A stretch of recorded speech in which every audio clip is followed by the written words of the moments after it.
Seção 2. Da Advocacia Pública. Artigo 131. A Advocacia Geral da União é a instituição que, diretamente ou através de órgão vinculado, representa a União, judicial e extrajudicialmente, cabendo-lhe, nos termos da lei complementar que dispuser sobre sua organização e funcionamento, as atividades de consultoria e assessoramento jurídico do Poder Executivo. Parágrafo 1º. A Advocacia Geral da União tem por chefe o Advogado-Geral da União, de livre nomeação pelo Presidente da República dentre cidadãos maiores de 35 anos, de notável saber jurídico e reputação ilibada. Parágrafo 2º. O ingresso nas classes iniciais das carreiras da instituição de que trata este artigo far-se-á mediante concurso público de provas e títulos. Parágrafo 3º. Na execução da dívida ativa de natureza tributária, a representação da União cabe à Procuradoria-Geral da Fazenda Nacional, observado o disposto em lei. Artigo 132. Os procuradores dos Estados e do Distrito Federal, organizados em carreira, na qual o ingresso dependerá de concurso público de provas e títulos, com a participação da Ordem dos Advogados do Brasil em todas as suas fases, exercerão a representação judicial e a consultoria jurídica das respectivas unidades federadas. Parágrafo único. Aos procuradores referidos neste artigo é assegurada estabilidade após 3 anos de efetivo exercício, mediante avaliação de desempenho perante os órgãos próprios, após relatório circunstanciado das corregedorias. Seção 3. Da Advocacia. Artigo 133. O advogado é indispensável à administração da justiça, sendo inviolável por seus atos e manifestações no exercício da profissão, nos limites da lei. Seção 4. Da Defensoria Pública. Artigo 134. A Defensoria Pública é instituição permanente, essencial à função jurisdicional do Estado, incumbindo-lhe, como expressão e instrumento do regime democrático, fundamentalmente, a orientação jurídica, a promoção dos direitos humanos e a defesa, em todos os graus, judicial e extrajudicial, dos direitos individuais e coletivos, de forma integral e gratuita, aos necessitados, na forma do inciso 74 do artigo 5º desta Constituição Federal. Parágrafo 1º. Lei complementar organizará a Defensoria Pública da União e do Distrito Federal e dos territórios e prescreverá normas gerais para sua organização nos estados, em cargos de carreira, providos, na classe inicial, mediante concurso público de provas e títulos, assegurada a seus integrantes a garantia da inamovibilidade e vedado o exercício da advocacia fora das atribuições institucionais. Parágrafo 2º. As defensorias públicas estaduais são asseguradas autonomia funcional e administrativa e a iniciativa de sua proposta orçamentária dentro dos limites estabelecidos na Lei de Diretrizes Orçamentárias e subordinação ao disposto no artigo 99. Parágrafo 2º. Parágrafo 3º. Aplica-se o disposto no parágrafo 2º às defensorias públicas da União e do Distrito Federal. Parágrafo 4º. São princípios institucionais da Defensoria Pública a unidade, a indivisibilidade e a independência funcional, aplicando-se também, no que couber, o disposto no artigo 93 e no inciso 2 do artigo 96 desta Constituição Federal. Artigo 135. Os servidores integrantes das carreiras disciplinadas nas seções 2 e 3 deste capítulo serão remunerados na forma do artigo 39. Parágrafo 4º. Título 5. Da Defesa do Estado e das Instituições Democráticas. Capítulo 1. Do Estado de Defesa e do Estado de Sítio. Seção 1. Do Estado de Defesa. Artigo 136. O Presidente da República pode, ouvidos o Conselho da República e o Conselho de Defesa Nacional, decretar estado de defesa para preservar ou prontamente restabelecer, em locais restritos e determinados, a ordem pública ou a paz social ameaçadas por grave e iminente instabilidade institucional ou atingidas por calamidades de grandes proporções na natureza. Parágrafo 1º. O decreto que instituir o estado de defesa determinará o tempo de sua duração, especificará as áreas a serem abrangidas e indicará, nos termos e limites da lei, as medidas coercitivas a vigorarem, dentre as seguintes: 1. Restrições aos direitos de a. Reunião, ainda que exercida no seio das associações. B. Sigilo de correspondência. C. Sigilo de comunicação telegráfica e telefônica. 2. Ocupação e uso temporário de bens e serviços públicos, na hipótese de calamidade pública, respondendo à União pelos danos e custos decorrentes. Parágrafo 2º. O tempo de duração do estado de defesa não será superior a 30 dias, podendo ser prorrogado uma vez, por igual período, se persistirem as razões que justificaram a sua decretação. Parágrafo 3º. Na vigência do estado de defesa. 1. A prisão por crime contra o Estado, determinada pelo executor da medida, será por este comunicada imediatamente ao juiz competente, que a relaxará, se não for legal, facultado ao preso requerer exame de corpo de delito à autoridade policial. 2. A comunicação será acompanhada de declaração, pela autoridade, do estado físico e mental do detido no momento de sua autuação. 3. A prisão ou detenção de qualquer pessoa não poderá ser superior a 10 dias, salvo quando autorizada pelo Poder Judiciário. 4. É vedada a incomunicabilidade do preso. Parágrafo 4º. Decretado o estado de defesa ou sua prorrogação, o Presidente da República, dentro de 24 horas, submeterá o ato com a respectiva justificação ao Congresso Nacional, que decidirá por maioria absoluta. Parágrafo 5º. Se o Congresso Nacional estiver em recesso, será convocado, extraordinariamente, no prazo de 5 dias. Parágrafo 6º. O Congresso Nacional apreciará o decreto dentro de 10 dias contados de seu recebimento, devendo continuar funcionando enquanto vigorar o estado de defesa. Parágrafo 7º. Rejeitado o decreto, cessa imediatamente o estado de defesa. Seção 2. Do estado de sítio. Artigo 137. O Presidente da República pode, ouvidos o Conselho da República e o Conselho de Defesa Nacional, solicitar ao Congresso Nacional autorização para decretar o estado de sítio nos casos de 1. Comoção grave de repercussão nacional ou ocorrência de fatos que comprovem a ineficácia de medida tomada durante o estado de defesa. 2. Declaração de estado de guerra ou resposta à agressão armada estrangeira. Parágrafo único. O Presidente da República, ao solicitar autorização para decretar o estado de sítio ou sua prorrogação, relatará os motivos determinantes do pedido, devendo o Congresso Nacional decidir por maioria absoluta. Artigo 138. O decreto do estado de sítio indicará sua duração, as normas necessárias à sua execução e as garantias constitucionais que ficarão suspensas, e, depois de publicado, o Presidente da República designará o executor das medidas específicas e as áreas abrangidas. Parágrafo 1º. O estado de sítio, no caso do artigo 137, 1. Não poderá ser decretado por mais de 30 dias, nem prorrogado, de cada vez, por prazo superior. No do inciso 2, poderá ser decretado por todo o tempo que perdurar a guerra ou a agressão armada estrangeira. Parágrafo 2º. Solicitada a autorização para decretar o estado de sítio durante o recesso parlamentar, o Presidente do Senado Federal, de imediato, convocará extraordinariamente o Congresso Nacional para se reunir dentro de 5 dias, a fim de apreciar o ato. Parágrafo 3º. O Congresso Nacional permanecerá em funcionamento até o término das medidas coercitivas. Artigo 139. Na vigência do estado de sítio decretado com fundamento no artigo 137, só poderão ser tomadas contra as pessoas as seguintes medidas. 1. Obrigação de permanência em localidade determinada. 2. Detenção em edifício não destinado a acusados ou condenados por crimes comuns. 3. Restrições relativas à inviolabilidade da correspondência, ao sigilo das comunicações, à prestação de informações e à liberdade de imprensa, radiodifusão e televisão, na forma da lei. 4. Suspensão da liberdade de reunião. 5. Busca e apreensão em domicílio. 6. Intervenção nas empresas de serviços públicos. 7. Requisição de bens. Parágrafo único. Não se inclui nas restrições do inciso 3 a difusão de pronunciamentos de parlamentares efetuados em suas casas legislativas, desde que liberada pela respectiva mesa. Seção 3. Disposições gerais. Artigo 140. A mesa do Congresso Nacional, ouvidos os líderes partidários, designará comissão composta de 5 de seus membros para acompanhar e fiscalizar a execução das medidas referentes ao estado de defesa e ao estado de sítio.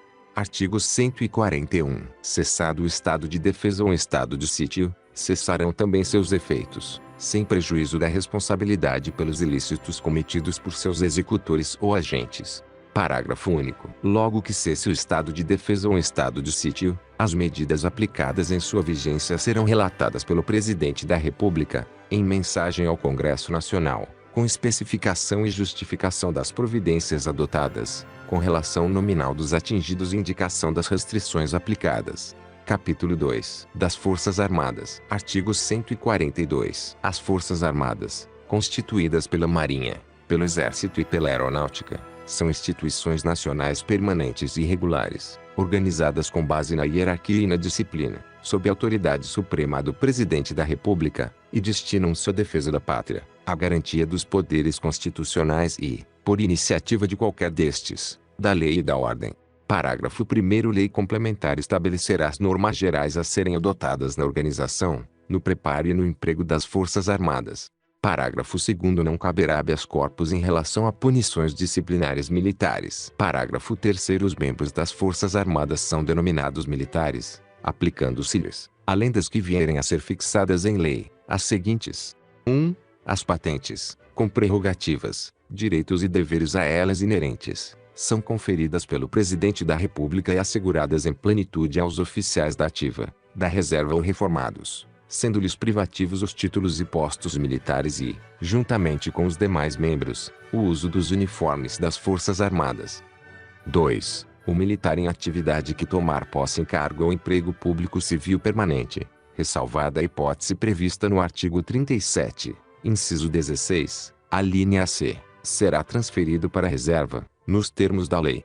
3. O militar da ativa que, de acordo com a lei, tomar posse em cargo, emprego ou função pública civil temporária, não eletiva, ainda que da administração indireta, ressalvada a hipótese prevista no artigo 37, inciso 16, a linha C, ficará agregado ao respectivo quadro e somente poderá, enquanto permanecer nessa situação, ser promovido por antiguidade, contando-se-lhe o tempo de serviço apenas para aquela promoção e transferência para a reserva, sendo depois de 2 anos de afastamento, contínuos ou não, transferido para a reserva, nos termos da lei.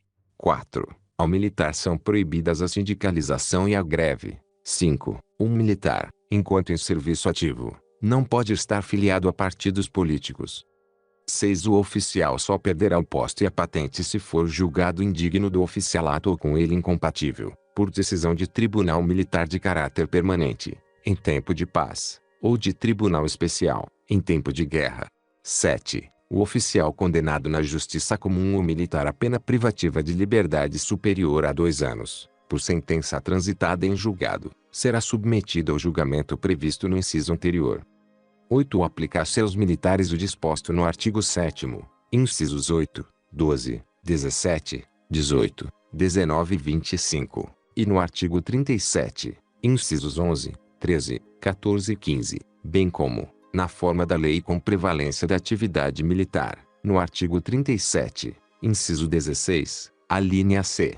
10. A lei disporá sobre o ingresso nas Forças Armadas, os limites de idade, a estabilidade e outras condições de transferência do militar para a inatividade, os direitos, os deveres, a remuneração, as prerrogativas e outras situações especiais dos militares, consideradas as peculiaridades de suas atividades, inclusive aquelas cumpridas por força de compromissos internacionais e de guerra. Artigo 143. O serviço militar é obrigatório nos termos da lei. Parágrafo 1º. Às Forças Armadas compete, na forma da lei, atribuir serviço alternativo aos que, em tempo de paz, após alistados, alegarem imperativos de consciência, entendendo-se como tal decorrente de crença religiosa e de convicção filosófica ou política, para se eximirem de atividades de caráter essencialmente militar. Parágrafo 2º. As mulheres e os eclesiásticos ficam isentos do serviço militar obrigatório em tempo de paz, sujeitos, porém, a outros encargos que a lei lhes atribuir. Capítulo 3. Da Segurança Pública. Artigo 144. A segurança pública, dever do Estado, direito e responsabilidade de todos, é exercida para a preservação da ordem pública e da incolumidade das pessoas e do patrimônio, através dos seguintes órgãos: 1. Polícia Federal. 2. Polícia Rodoviária Federal. 3. Polícia Ferroviária Federal. 4. Polícias Civis. 5. Polícias Militares e Corpos de Bombeiros Militares. 6. Polícias Penais Federal, Estaduais e Distrital. Parágrafo 1º. A Polícia Federal, instituída por lei como órgão permanente, organizado e mantido pela União e estruturado em carreira, destina-se a 1. Apurar infrações penais contra a ordem política e social ou em detrimento de bens, serviços e interesses da União ou de suas entidades autárquicas e empresas públicas, assim como outras infrações cuja prática tenha repercussão interestadual ou internacional e exija repressão uniforme, segundo se dispuser em lei. 2. Prevenir e reprimir o tráfico ilícito de entorpecentes e drogas afins, o contrabando e o descaminho, sem prejuízo da ação fazendária e de outros órgãos públicos nas respectivas áreas de competência. 3. Exercer as funções de polícia marítima, aeroportuária e de fronteiras. 4. Exercer, com exclusividade, as funções de Polícia Judiciária da União. Parágrafo 2º. A Polícia Rodoviária Federal, órgão permanente, organizado e mantido pela União e estruturado em carreira, destina-se, na forma da lei, ao patrulhamento ostensivo das rodovias federais. Parágrafo 3º. A Polícia Ferroviária Federal, órgão permanente, organizado e mantido pela União e estruturado em carreira, destina-se, na forma da lei, ao patrulhamento ostensivo das ferrovias federais. Parágrafo 4º. As polícias civis, dirigidas por delegados de polícia de carreira, incumbem, ressalvada a competência da União, as funções de polícia judiciária e apuração de infrações penais, exceto as militares. Parágrafo 5º. As polícias militares cabem à polícia ostensiva e à preservação da ordem pública, aos corpos de bombeiros militares, além das atribuições definidas em lei, incumbe a execução de atividades de defesa civil. Parágrafo 5º. As polícias penais, vinculadas ao órgão administrador do sistema penal da unidade federativa a que pertencem, cabe a segurança dos estabelecimentos penais. Parágrafo 6º. As polícias militares e os corpos de bombeiros militares, forças auxiliares e reserva do Exército subordinam-se, juntamente com as polícias civis e as polícias penais estaduais e distrital, aos governadores dos estados, do Distrito Federal e dos territórios. Parágrafo 7º. A lei disciplinará a organização e o funcionamento dos órgãos responsáveis pela segurança pública, de maneira a garantir a eficiência de suas atividades. Parágrafo 8º. Os municípios poderão constituir guardas municipais destinadas à proteção de seus bens, serviços e instalações, conforme dispuser a lei. Parágrafo 9º. A remuneração dos servidores policiais integrantes dos órgãos relacionados neste artigo será fixada na forma do parágrafo 4º do artigo 39. Parágrafo 10. A segurança viária, exercida para a preservação da ordem pública e da incolumidade das pessoas e do seu patrimônio nas vias públicas. Compreende a educação, engenharia e fiscalização de trânsito, além de outras atividades previstas em lei, que assegurem ao cidadão o direito à mobilidade urbana eficiente. 2. Compete, no âmbito dos estados, do Distrito Federal e dos municípios, aos respectivos órgãos ou entidades executivos e seus agentes de trânsito, estruturados em carreira, na forma da lei. Título 6. Da Tributação e do Orçamento. Capítulo 1. Do Sistema Tributário Nacional. Seção 1. Dos Princípios Gerais. Artigo 145. A União, os Estados, o Distrito Federal e os municípios poderão instituir os seguintes tributos: 1. Impostos. 2. Taxas, em razão do exercício do poder de polícia ou pela utilização, efetiva ou potencial, de serviços públicos específicos e divisíveis, prestados ao contribuinte ou postos à sua disposição. 3. Contribuição de melhoria, decorrente de obras públicas. Parágrafo 1º. Sempre que possível, os impostos terão caráter pessoal e serão graduados segundo a capacidade econômica do contribuinte, facultado à administração tributária, especialmente para conferir efetividade a esses objetivos, identificar, respeitados os direitos individuais e nos termos da lei, o patrimônio, os rendimentos e as atividades econômicas do contribuinte.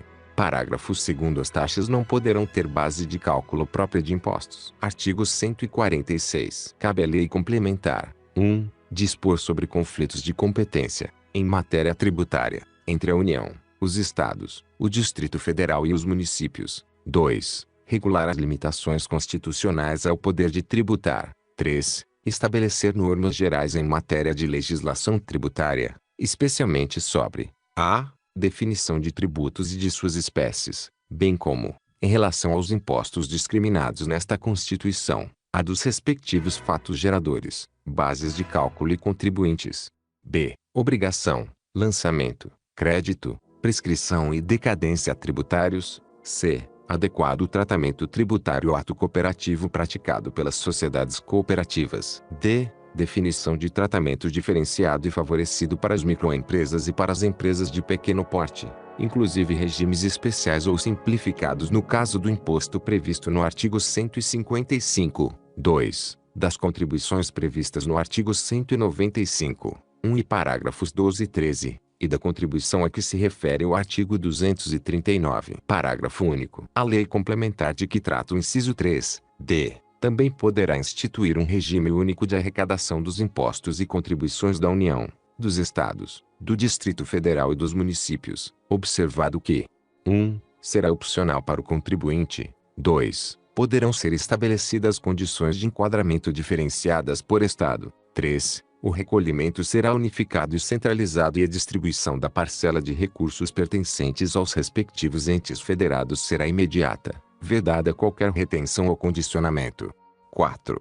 A arrecadação, a fiscalização e a cobrança poderão ser compartilhadas pelos entes federados, adotado o Cadastro Nacional Único de Contribuintes. Artigo 146-A. Lei complementar poderá estabelecer critérios especiais de tributação, com o objetivo de prevenir desequilíbrios da concorrência, sem prejuízo da competência da União, por lei, estabelecer normas de igual objetivo. Artigo 147. Competem à União, em território federal, os impostos estaduais e, se o território não for dividido em municípios, cumulativamente, os impostos municipais. Ao Distrito Federal cabem os impostos municipais. Artigo 148. A União, mediante lei complementar, poderá instituir empréstimos compulsórios. 1. Para atender a despesas extraordinárias, decorrentes de calamidade pública, de guerra externa ou sua iminência. 2. No caso de investimento público de caráter urgente e de relevante interesse nacional, observado o disposto no artigo 150. 3. B. Parágrafo único. A aplicação dos recursos provenientes de empréstimo compulsório será vinculada à despesa que fundamentou sua instituição. Artigo 149. Compete exclusivamente à União instituir contribuições sociais, de intervenção no domínio econômico e de interesse das categorias profissionais ou econômicas, como instrumento de sua atuação nas respectivas áreas, observado o disposto nos artigos 146, 3, e 150, 1 e 3, e sem prejuízo do previsto no artigo 195, parágrafo 6º, relativamente às contribuições a que alude o dispositivo. Parágrafo 1º. A União, os Estados, o Distrito Federal e os municípios instituirão, por meio de lei, contribuições para custeio de regime próprio de previdência social, cobradas dos servidores ativos, dos aposentados e dos pensionistas, que poderão ter alíquotas progressivas de acordo com o valor da base de contribuição ou dos proventos de aposentadoria e de pensões. Parágrafo 1º. Quando houver déficit atuarial, a contribuição ordinária dos aposentados e pensionistas poderá incidir sobre o valor dos proventos de aposentadoria e de pensões que supere o salário mínimo. Parágrafo 1º-B. Demonstrada a insuficiência da medida prevista no parágrafo 1º para equacionar o déficit atuarial, é facultada a instituição de contribuição extraordinária, no âmbito da União, dos servidores públicos ativos, dos aposentados e dos pensionistas. Parágrafo 1º-C. A contribuição extraordinária de que trata o parágrafo 1º-B deverá ser instituída simultaneamente com outras medidas para equacionamento do déficit e vigorará por período determinado,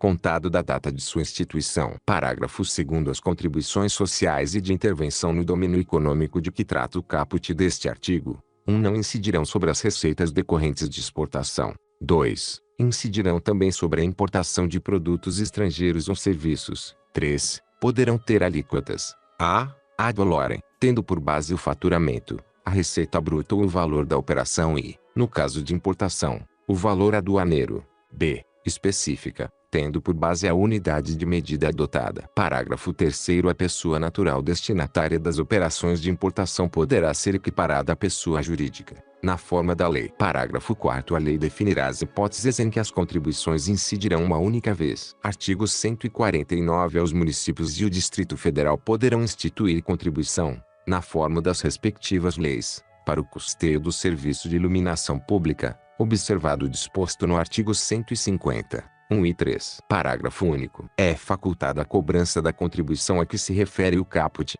na fatura de consumo de energia elétrica. Seção 2. Das limitações do poder de tributar. Artigo 150. Sem prejuízo de outras garantias asseguradas ao contribuinte, é vedado à União, aos Estados, ao Distrito Federal e aos municípios: 1. Exigir ou aumentar tributos sem lei que o estabeleça. 2. Instituir tratamento desigual entre contribuintes que se encontrem em situação equivalente, proibida qualquer distinção em razão de ocupação profissional ou função por eles exercida, independentemente da denominação jurídica dos rendimentos, títulos ou direitos. 3. cobrar tributos. A. Em relação a fatos geradores ocorridos antes do início da vigência da lei que os houver instituído ou aumentado. B. No mesmo exercício financeiro em que haja sido publicada a lei que os instituiu ou aumentou. C. Antes de decorridos 90 dias da data em que haja sido publicada a lei que os instituiu ou aumentou, observado o disposto na linha B. 4. Utilizar tributo com efeito de confisco. 5. Estabelecer limitações ao tráfego de pessoas ou bens, por meio de tributos interestaduais ou intermunicipais, ressalvada a cobrança de pedágio pela utilização de vias conservadas pelo poder público. 6. Instituir impostos sobre a. Patrimônio, renda ou serviços, uns dos outros. B. Templos de qualquer culto. C. Patrimônio, renda ou serviços dos partidos políticos, inclusive suas fundações, das entidades sindicais dos trabalhadores, das instituições de educação e de assistência social, sem fins lucrativos, atendidos os requisitos da lei. D. Livros, jornais, periódicos e o papel destinado à sua impressão. I. Fonogramas e videofonogramas musicais produzidos no Brasil contendo obras musicais ou literomusicais de autores brasileiros ou obras em geral interpretadas por artistas brasileiros, bem como suportes materiais ou arquivos digitais que os contenham, salvo na etapa de replicação industrial de mídias ópticas de leitura laser. Parágrafo 1º. A vedação do inciso 3, b, não se aplica aos tributos previstos nos artigos 148, 1, 153, 1, 2, 4 e 5, e 154, 2, e a vedação do inciso 3, c, não se aplica aos tributos previstos nos artigos 148, 1, 153, 1, 2, 3 e 5, e 154, 2, nem a fixação da base de cálculo dos impostos previstos nos artigos 155, 3, e 156, 1. Parágrafo 2º. A vedação do inciso 6, a, é extensiva às autarquias e às fundações instituídas e mantidas pelo poder público, no que se refere ao patrimônio, à renda e os serviços, vinculados às suas finalidades essenciais ou às delas decorrentes. Parágrafo 3º. As vedações do inciso 6, a, e do parágrafo anterior não se aplicam ao patrimônio, à renda e os serviços, relacionados com exploração de atividades econômicas regidas pelas normas aplicáveis a empreendimentos privados, ou em que haja contraprestação ou pagamento de preços ou tarifas pelo usuário, nem exonera o promitente comprador da obrigação de pagar imposto relativamente ao bem imóvel. Parágrafo 4º. As vedações expressas no inciso 6, alíneas B e C, compreendem somente o patrimônio, a renda e os serviços, relacionados com as finalidades essenciais das entidades nelas mencionadas. Parágrafo 5º. A lei determinará medidas para que os consumidores sejam esclarecidos acerca dos impostos que incidam sobre mercadorias e serviços. Parágrafo 6º. Qualquer subsídio ou isenção, redução de base de cálculo, concessão de crédito presumido, anistia ou remissão, relativos a impostos, taxas ou contribuições, só poderá ser concedido mediante lei específica, federal, estadual ou municipal, que regula exclusivamente as matérias acima enumeradas ou o correspondente tributo ou contribuição, sem prejuízo do disposto no artigo 155, parágrafo 2º, 12, g. Parágrafo 7º. A lei poderá atribuir a sujeito passivo de obrigação tributária a condição de responsável pelo pagamento de imposto ou contribuição, cujo fato gerador deva ocorrer posteriormente, assegurada a imediata e preferencial restituição da quantia paga, caso não se realize o fato gerador presumido. Artigo 151. É vedado à União: 1. Instituir tributo que não seja uniforme em todo o território nacional ou que implique distinção ou preferência em relação ao Estado, ao Distrito Federal ou ao município, em detrimento de outro, admitida a concessão de incentivos fiscais destinados a promover o equilíbrio do desenvolvimento socioeconômico entre as diferentes regiões do país. 2. Tributar a renda das obrigações da dívida pública dos Estados, do Distrito Federal e dos municípios, bem como a remuneração e os proventos dos respectivos agentes públicos, em níveis superiores aos que fixar para suas obrigações e para seus agentes. 3. Instituir isenções de tributos da competência dos Estados, do Distrito Federal ou dos municípios. Artigo 152. É vedado aos Estados, ao Distrito Federal e aos municípios estabelecer diferença tributária entre bens e serviços, de qualquer natureza, em razão de sua procedência ou destino. Seção 3. Dos Impostos da União. Artigo 153. Compete à União instituir impostos sobre 1. Importação de produtos estrangeiros. 2. Exportação, para o exterior, de produtos nacionais ou nacionalizados. 3. Renda e proventos de qualquer natureza. 4. Produtos industrializados. 5. Operações de crédito, câmbio e seguro, ou relativas a títulos ou valores mobiliários. 6. Propriedade territorial rural. 7. Grandes fortunas, nos termos de lei complementar. Parágrafo 1º. É facultado ao Poder Executivo, atendidas as condições e os limites estabelecidos em lei, alterar as alíquotas dos impostos enumerados nos incisos 1, 2, 4 e 5. Parágrafo 2º. O imposto previsto no inciso 3, 1, será informado pelos critérios da generalidade, da universalidade e da progressividade, na forma da lei. Parágrafo 3º. O imposto previsto no inciso 4, 1, será seletivo, em função da essencialidade do produto. 2. Será não cumulativo, compensando-se o que for devido em cada operação com o montante cobrado nas anteriores. 3. Não incidirá sobre produtos industrializados destinados ao exterior. 4. Terá reduzido seu impacto sobre a aquisição de bens de capital pelo contribuinte do imposto, na forma da lei. Parágrafo 4º. O imposto previsto no inciso 6 do caput 1, será progressivo e terá suas alíquotas fixadas de forma a desestimular a manutenção de propriedades improdutivas. 2. Não incidirá sobre pequenas glebas rurais, definidas em lei, quando as explore o proprietário que não possua outro imóvel. 3. Será fiscalizado e cobrado pelos municípios que assim optarem, na forma da lei, desde que não implique redução do imposto ou qualquer outra forma de renúncia fiscal. Parágrafo 5º. Ouro, quando definido em lei como ativo financeiro ou instrumento cambial, sujeita-se exclusivamente à incidência do imposto de que trata o inciso 5 do caput deste artigo, devido na operação de origem. A alíquota mínima será de 1%, assegurada a transferência do montante da arrecadação nos seguintes termos: 30% para o Estado, o Distrito Federal ou o território, conforme a origem. 2. 70% para o município de origem. Artigo 154. A União poderá instituir 1. Mediante lei complementar, impostos não previstos no artigo anterior, desde que sejam não cumulativos e não tenham fato gerador ou base de cálculo próprios dos discriminados nesta Constituição.